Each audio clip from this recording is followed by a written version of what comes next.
uh, your creative process. So that will put some of the readings in perspective. So, as we end 2020, the pandemic, uh, racial injustice, economic challenges, restaurants not open, the I guess the ongoing presidential election, I guess it's finally resolved. Have any of those themes affected, for you, maybe your work, your teaching? Do they kind of creep into some of the poems, or?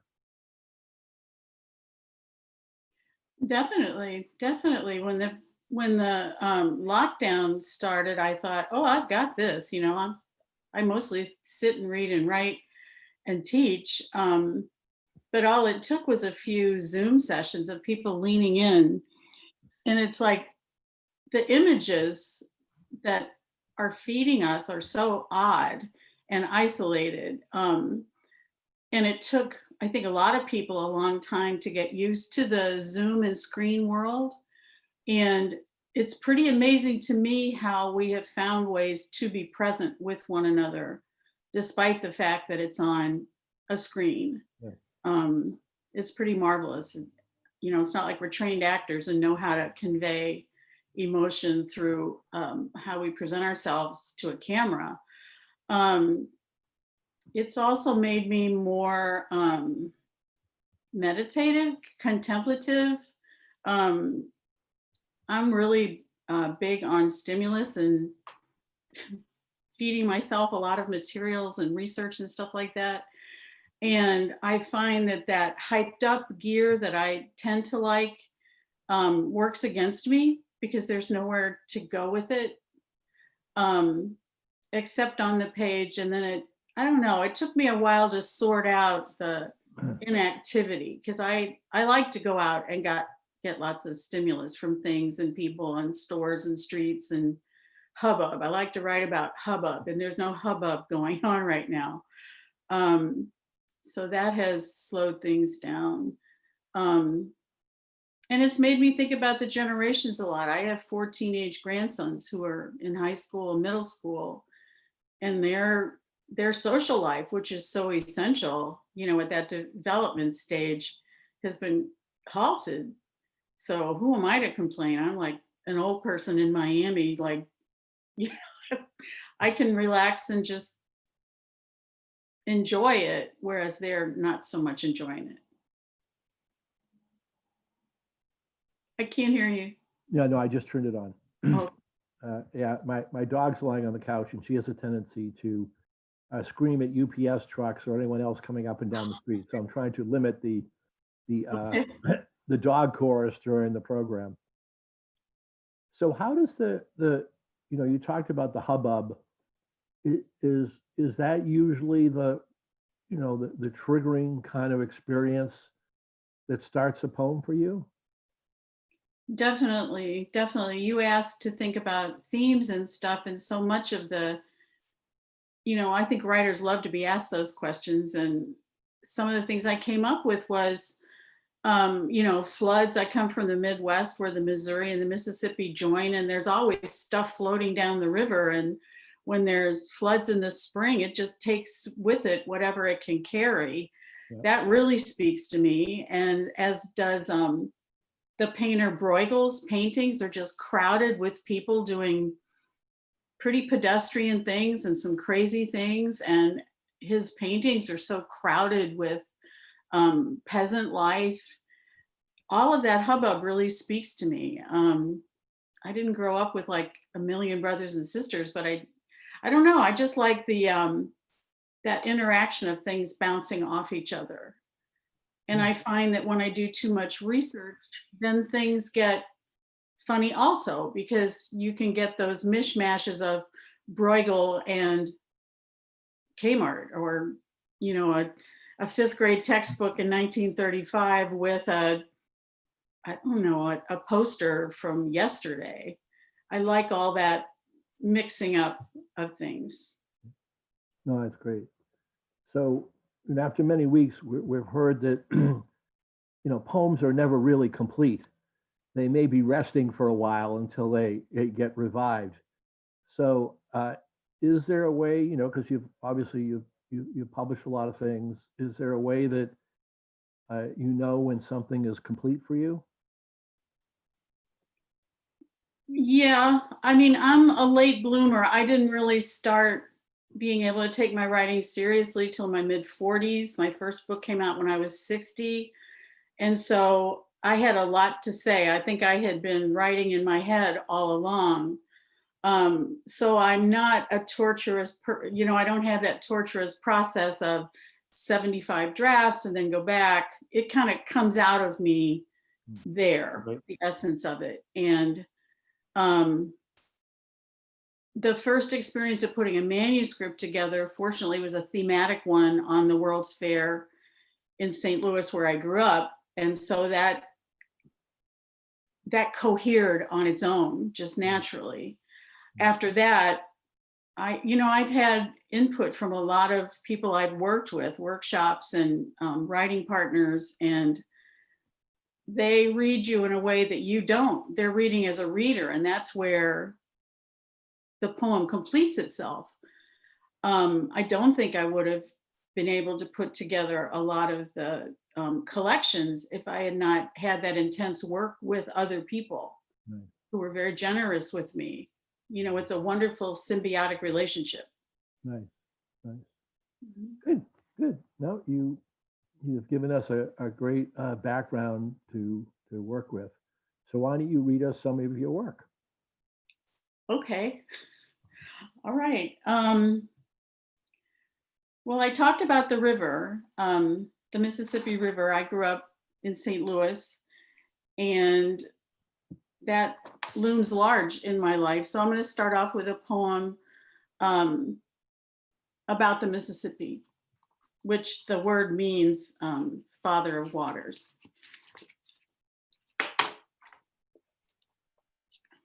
Sorry. Father, won't you carry me, carry me? The first time I saw the Mississippi from the air, I knew my place. And I knew that home was a sinuous ribbon lacing east to west, past to future, bondage to possibility, appearing and disappearing like a snake in new mown hay as the sun flashed on its surface.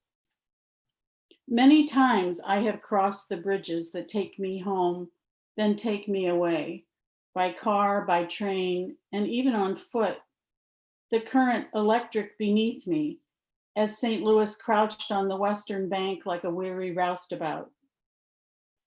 Each spring, the river swells there, rolls out of its ancient bed to sweep away all that is dead or forgotten, all that is foolish or weak. The debris tumbling inevitably south, spinet and spire, cottonwood and calf. So that's got about half of the themes that I write about in there. There's a lot of objects, there's a lot of things, there's a lot of energy from a natural source, and the whole coming and going, the dividing lines between east and west, north and south, growing up in a place that is very much a jumping off point for Western expansion, which was what the 1904 World's Fair was about, has been very evocative for me, and as has being the grandchild of immigrants at a time when America was becoming an imperial power, the turn of the 20th century. So I'll talk about that some more later. But first, I wanted to read a poem for the season, since it's almost solstice and it's Advent. And my sister laughs at me, but Advent's my favorite season. I like the idea of waiting in the dark for the light. So this one takes its image from an Advent wreath with the 3 purple candles and the pink candle. And the pink candle was just a few days ago. It's called Gaudete Sunday, which is rejoice. Advent. Scent of juniper and smoke rising from the wreath. and we, waiting, pray to remember and pray to forget the centuries of weeping and bodies broken. Through the silence, longing wells up to ready a crib, to keep the vigil, to cock an ear for the word being birthed into flesh. In a single night, heaven reconciles with earth, and time collapses from the weight of hope, history transfigured as we are cast into new constellations. I am reading this first half of the poems. I've got about 11 poems, kind of chronologically, with speaking of the generations and my preoccupation with history. So this would be my grandparents' generation, and this poem is about my grandma's family and her stern German father. There's 8 daughters and 1 son. Rug beaters. A winter's worth of dust and crumbs and all that fell to the floor in the hush of father's version of grace. Heads bowed over soup that lost its warmth while he implored the Lord to make of each earthly thing an object lesson, admonishing them to regard even the broth as instructive, which of course it was. The dill-scented steam teaching them all they needed to know of patience and the powers of appetite. By afternoon, the boy at his desk, sipping cocoa from a Dresden cup, reading the leather-bound books that signaled his entitlement, his sisters in the yard beating the last of 10 carpets, giddy with exhaustion.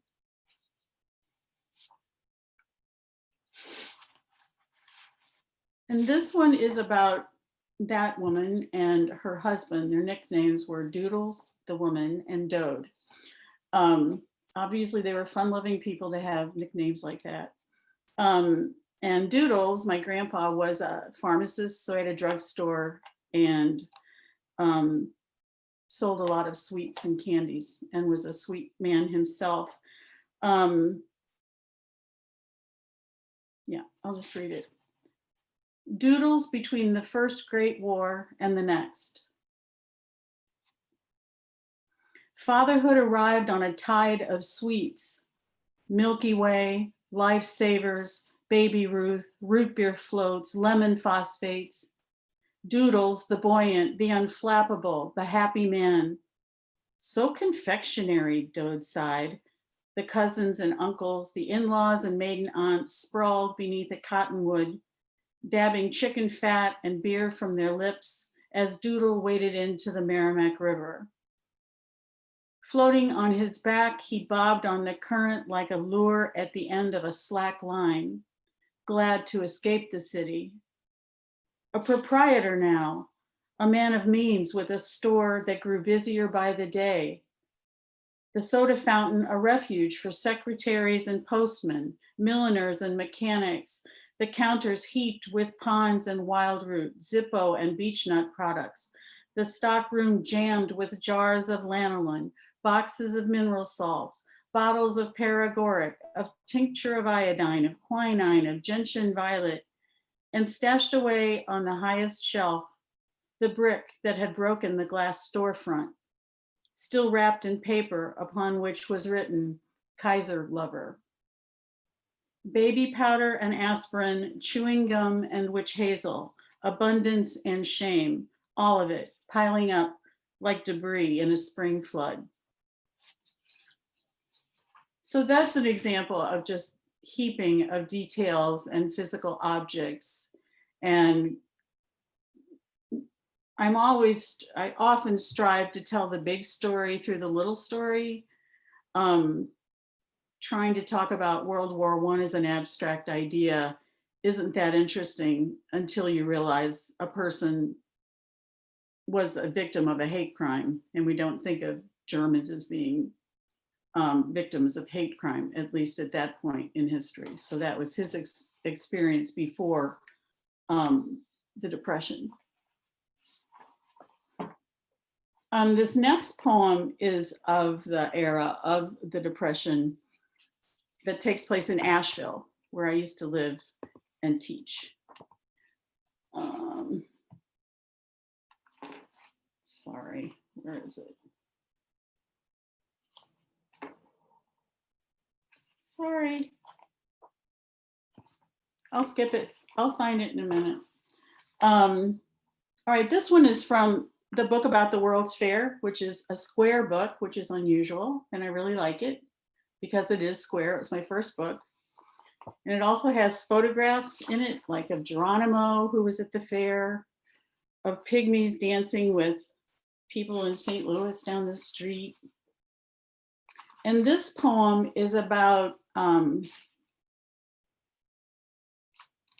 it's about the Midway that had all sorts of diversions besides the big palaces of industry, the palace of art, the palace of electricity.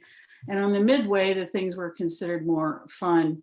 And there was one called the baby incubators, where children who had been abandoned, babies who had been abandoned at birth by poor mothers on steps, doorsteps, were taken to a hospital and then from there to an orphanage. And in 1904, incubators had just been developed. And so there was a place on the Midway where you could go see foundling babies in incubators. And you could also buy a tiny little soap baby as a souvenir. And souvenirs were big in the fair. It was the largest World's Fair ever built. It was razed to the ground when it was finished. And so it kind of set the tone for the 20th century for people who attended it. 20 million people attended it. So this poem is called Foundling. Her mouth led her here, her milky mouth, her souring in the sun mouth. And where will it all end with the incubators closed for the day? Half faint, she had hoped to see the infants behind glass, the porcelain cases warmed to the temperature of a womb, to stand behind a velvet rope and guess which among them might be hers. 15, tomorrow remote as the moon, she moves on, her shoe glancing against a soap baby souvenir, dusty as a mulatto and just the size of her pocket. It was a challenge writing a book about something as enormous as the fair. And the only way to do it was to reduce it to individuals or reduce it to tiny souvenirs, and then let the largeness of the fair and all it represented kind of explode out from the tiny object. So that's what I was trying to do there. This next poem is kind of funny, to get off of the dire stuff. This is moving into the my generation, the 60s and the Vietnam War. And I went to college in New Orleans, which is at the bottom of the Mississippi River. So that whole things going down river really speaks to me. And when I first went to New Orleans, I felt like a fish out of water. I felt like a beatnik, aspiring person in the middle of a lot of frilly dresses. And I came to love it, but it took me a while. And my first friends there were people who were from New York, because I thought they were just really hip and I'll hang out with them. And one of them, Patsy Kelly, I developed such a crush on. And this is the poem about her audacity and her swagger. The only thing you need to know is that K&B is a now defunct drugstore chain in New Orleans, and all of their signs were purple and white. My sexual revolution. Outside the K&B at the corner of St. Charles and Napoleon, Patsy Kelly pauses. Oh, before I have to tell you, the other thing is to keep in mind, this is a Catholic city and it's the middle of the 60s. And yeah, I'll just leave it at that. All right, outside the K&B, corner of St. Charles and Napoleon, Patsy Kelly pauses, pops plastic bubbles in the pink birth control case between her fingers. For months, I've watched her spray the blonde bouffant, adjust that push-up bra, horny and confident as she cuts through this swamp of Jesuits and jasmine, where girls are expected to show shame and cleavage in equal measure. Now the gallant I swagger beside her, down aisles of cold cream and aspirin, Band-Aids and milk duds, to the prescription counter, where she slams the case as though laying down a full house. Charge it, Pop, she says to the pharmacist, and a pint of Jack Daniels, too. They weren't used to people like Patsy Kelly, that's for sure.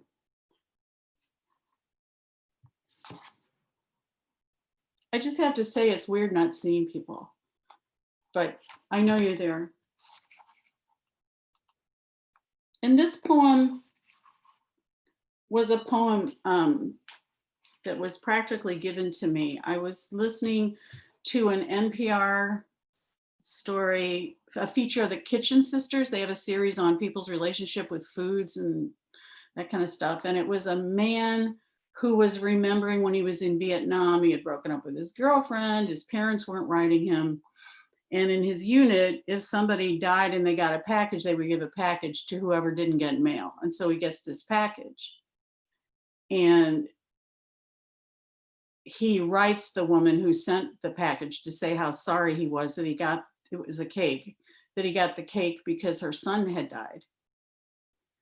And she sends him cookies. And this goes on for a while, back and forth. And then he lost touch with her. And on the radio, you don't ever have dead air. You know, you just don't allow dead air on the radio. And he couldn't continue talking. And they allowed a full minute of quiet around his sorrow. It was pretty moving. And the poem just came out of me when I got home. Perishables. In the final days of the war, a boy eats cake.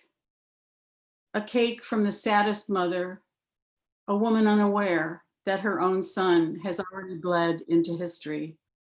A history with jaws that are soft and tropical, the greenest green, not gray like Lake Erie in winter. The cake sealed first in wax paper, then gift wrap, then a grocery bag dismantled with pinking shears, the bundle tied with cotton string, her fingers recalling the tiny buttons of his school shirts, the comb dipped in water before parting his hair. Mercy reigns at every latitude, at each contested parallel, reigns anywhere that grunts line up for salt pills, clean socks, for unclaimed parcels that go to those who never get mail.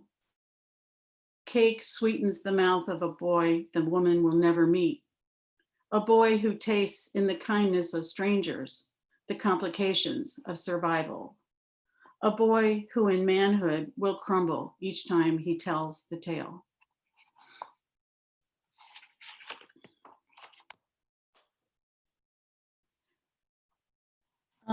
This poem is Hit Parade, which was a TV show in the 50s and 60s. And it's my version of, have you ever seen like a 10-minute Shakespeare where they do Hamlet in 10 minutes?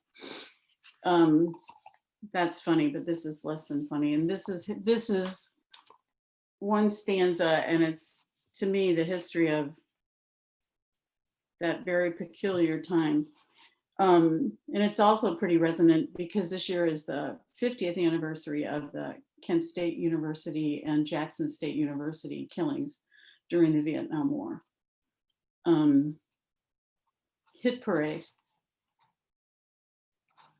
It began with Gunsmoke, with Windsong Cologne and Perry Como records, with the grandparents on tree-lined streets, dying one by one, all of them. Then all the little girls in white dresses going to church, and all the presidents, and all the colored men marching into history as an incessant now glowed on small screens in every living room. Dogs off the leash, the flag in flames, murder bloating to massacre as though a single bullet wanted us all.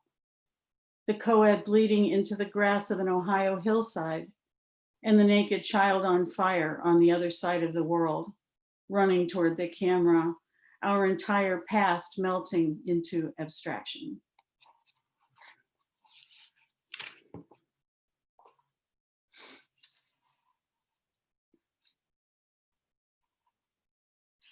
How are we doing on time? I want to see where I went. Good. It's 1:29, and if you want to, do another, 5 or 10 minutes is fine. I mean, we have till 2:00, so. All right. All right.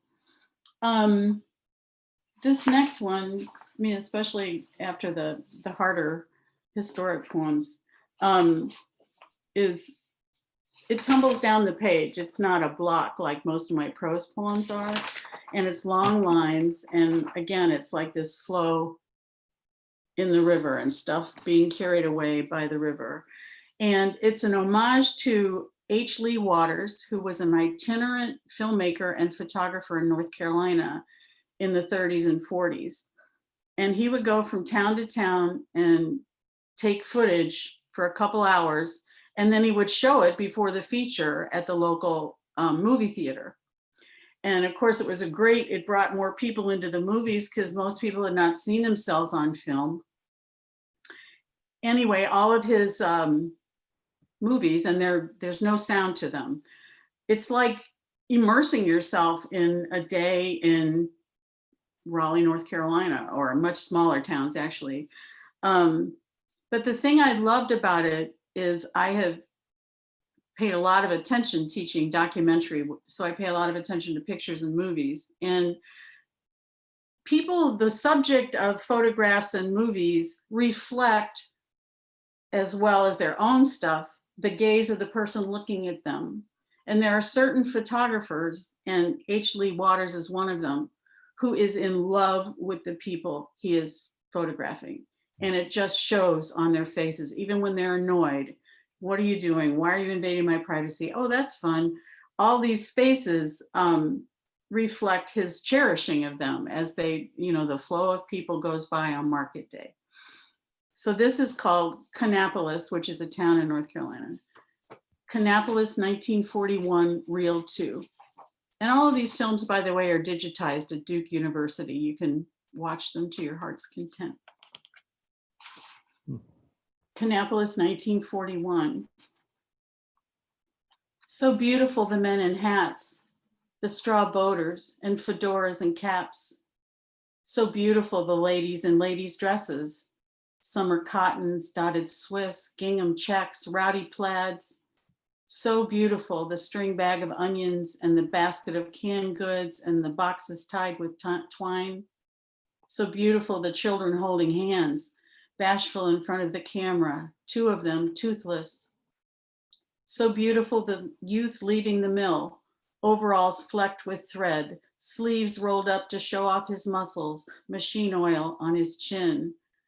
So beautiful, the girl, whippet thin and haughty, rushing to move past the camera until someone shouts her name and she breaks into a smile.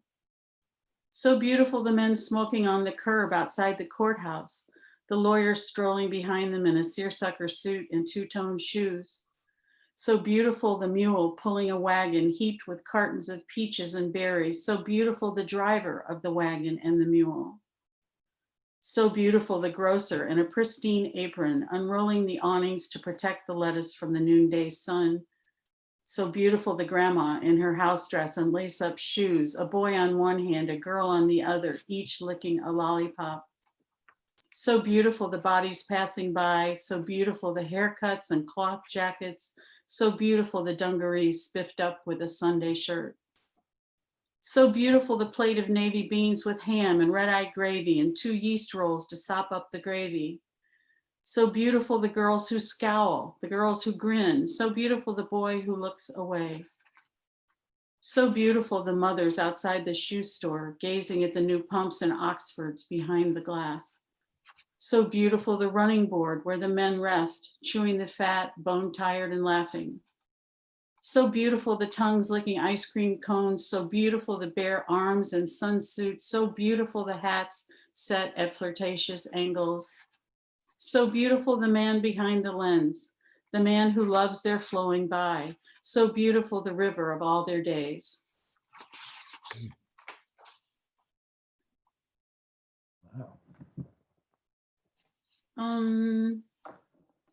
I think I'll finish with a short one. Do I have time to do that? Absolutely. Absolutely. Okay, Remember, I said you have time until the sun goes down. So I think you have about 4 more hours. I can do that, but you got No, the no, snow no, to start shoveling, right? The snow's coming. We're in pre-blizzard prep in Berkshire, so everyone's running to the grocery store, and I'm going to join the herd. Yeah, boy, I remember that. All right, this last poem is called Set Store by Your Trifles. I ransacked the crannies of my childhood. Cupboards, linen closets, desk drawers, toolboxes, duffel bags, medicine chests, lockers, pantries. To gather whatnots and doodads for comfort in some unforeseen future. Many moves have winnowed the loot, each abandoned house now recalled simply by what was left at the curb or flung into the sea. Warped rackets, wedding rings, baby teeth. What little remains fits in a box, a candy box my father gave my mother as consolation for their nights apart. The box that, once emptied, she stashed in her lingerie drawer. Inside it, the hankies her aunts had embroidered, holy cards of St. Teresa and St. Anthony, and her half of a heart-shaped pendant worn on a thin chain until he came home finally from the war.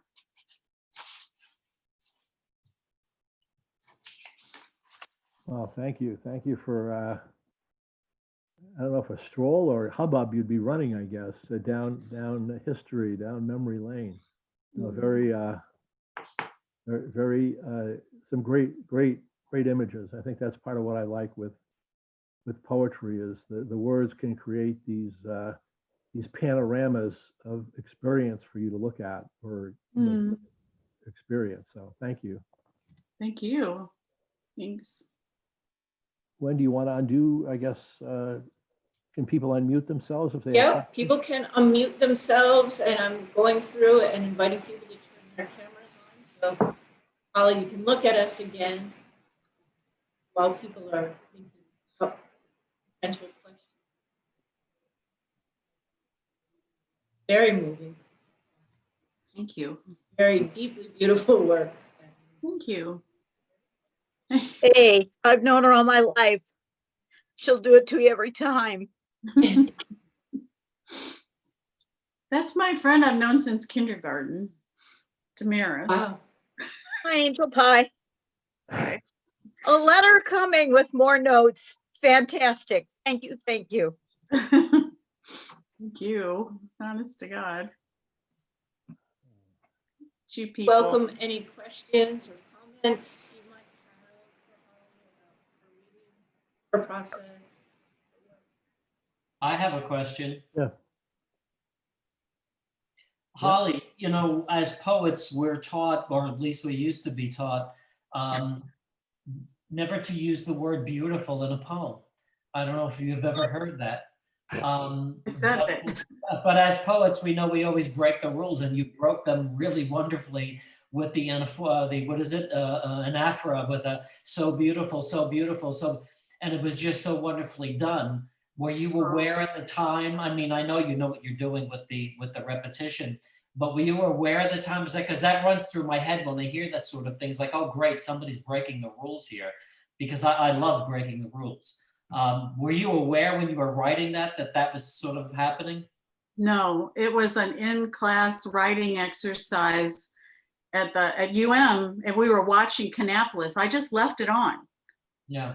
And we wrote as long as we wanted to, and I was completely swept away with how exquisite it was. And I can't even tolerate like adjectives that have the letter Y, like happy, cheery, nicey, So the word beautiful is like, blah. It's so abstract and it can mean so many things, but it was so beautiful. It was like, if you're going to eat the box of candy, eat the box of candy. And it just came right out. Well, It it was works. so beautiful. Yeah. Thanks for commenting on that. I love the, was that the photographer poem? The Yeah. Kent State, what was it? Kent State was in there, and what was it? Time magazine, the cover, the Asian girl that was. Oh, that was the Hit Parade poem. Oh yeah, wow. Yeah. That was solid. That was very powerful. Mhm. I've seen other works that tackle those things, but you kind of, well, it's the Hit Parade, so you had them in there all together, and it just again works so well. Your compression is so well done, which is hard to do. I mean, you could really take any of those things and run off, write a whole nother poem on them, but wonderfully done. Well, thank you. I think that's part of my process. Once I found prose poetry as a form, Yeah. they're just these chunks. So there's no expectation of beauty at all. It's all about concentration. Yeah. What were those things? Chunkies. Remember those candies? The chunky. Yeah. And since I waited a long time to start writing, these paragraphs just come out. I've been waiting a long time, but they're super condensed. And they're a bit much actually for a reading. I don't know about that. When you read them, we don't hear chunks. We don't hear margin to margin, or we don't hear prose poem. We just hear, you want to call it a prose poem, you want to call it a poem, who cares what you call it? It's just wonderful writing, however you want to phrase it. We're not seeing it. Now on the page, it takes on another layer for sure. But when you read it aloud, you can't see the line breaks or anything like that. Boy, that helps me a lot, saying we don't hear the chunks. No. Because I know in my head intellectually that that's how prose poems work against expectation. They don't look lovely. They don't have that curvy end line, but everything has to be done within the square. So the way that the syntax works and it rolls. Right. So thanks. That Nailed helps it. me. So wonderful. It's just great. Great stuff. Thank you. So Holly, I think, after the holiday show, we'll probably have to do a poetry hour about candy. Please. Yeah, Oh my God, so many candy poems. I remember those chunkies. They were like a city block square, and they were like 18 inches high, it seemed like, when you're a little kid. It's like, I think my mom looked, I don't know, maybe that's a dinner for you tonight. You can have one chunky. It's like those things were dense. They were like, yeah. They Yeah, weren't the you could easiest call things them to eat. food. Yeah. Mm-hmm. Yeah. Mm-hmm. Mm-hmm. Yeah, all fun stuff.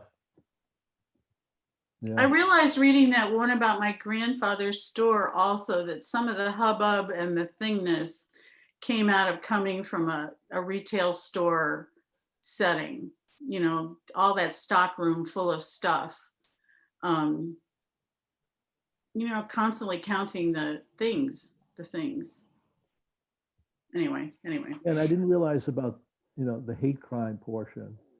I mean, growing up outside of Boston, the Irish, the Italians, everybody, I think took their turn, getting hit on the head sometime. But, I never realized. That's the telling thing, if it's a hateful place, Yeah. it can go anywhere. It knows. Yeah, that's what I just, I never, read about stuff like around World War I about that. So no, it's just, and it was so interesting that the brick was saved. He didn't want to forget that. Yeah.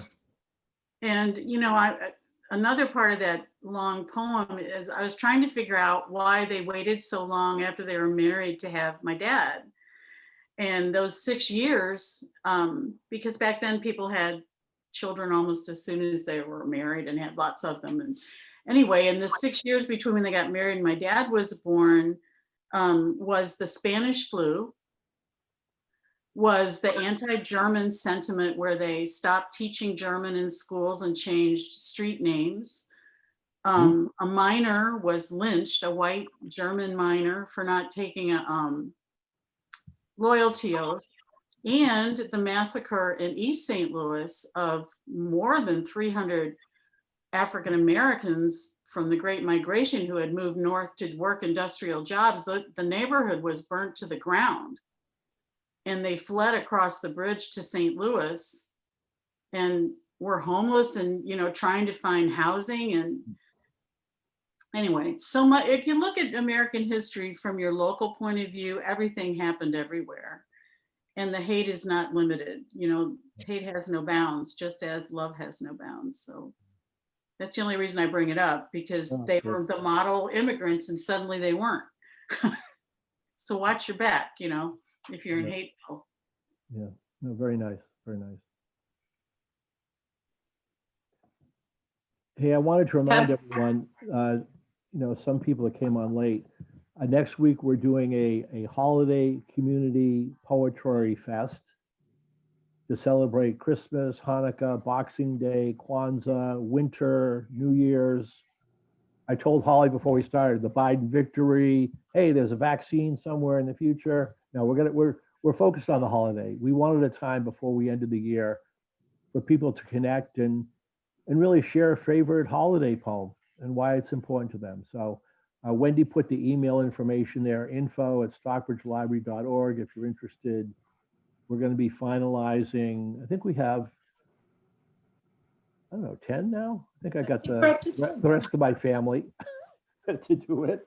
And it'll be a fun time next week. I'm really looking forward to it, in case you're interested. On the Wendy, I'm sorry, 23rd, go ahead. right? What's that? On the 23rd. Yeah, 23rd at 1 o'clock. And then I'll just do a plug for your next one, is the poet Danush Lamaris in Ooh, January. Do not miss her. Yeah. Yeah. wow. Danusha Lamaris. Thank you, everyone, for joining us. Holly, thank you again for your very moving reading. Yeah, great. Thank you. Thank you. Bravo. Yeah. Thank Wendy? you. Thank you. Wendy, Loved all you dearies. Thank you for being here. love you, Holly. And Wendy, how can you find the YouTube edition of this? Go to stockbridgelibrary.org and click, there's a link to our YouTube channel, stockbridgelibrary.org. But it Thank won't be there for like Thank until you. tomorrow, right? Yeah, give us a few hours, anywhere from 2 to 24 hours for it to show up. Thank you. Okay, my pleasure. Good range. Have a lovely afternoon, everyone. Thank you for joining us. Thank you all. Thank you, Wow. Holly. Safe. Wonderful. Know you're loved. I do. Yeah.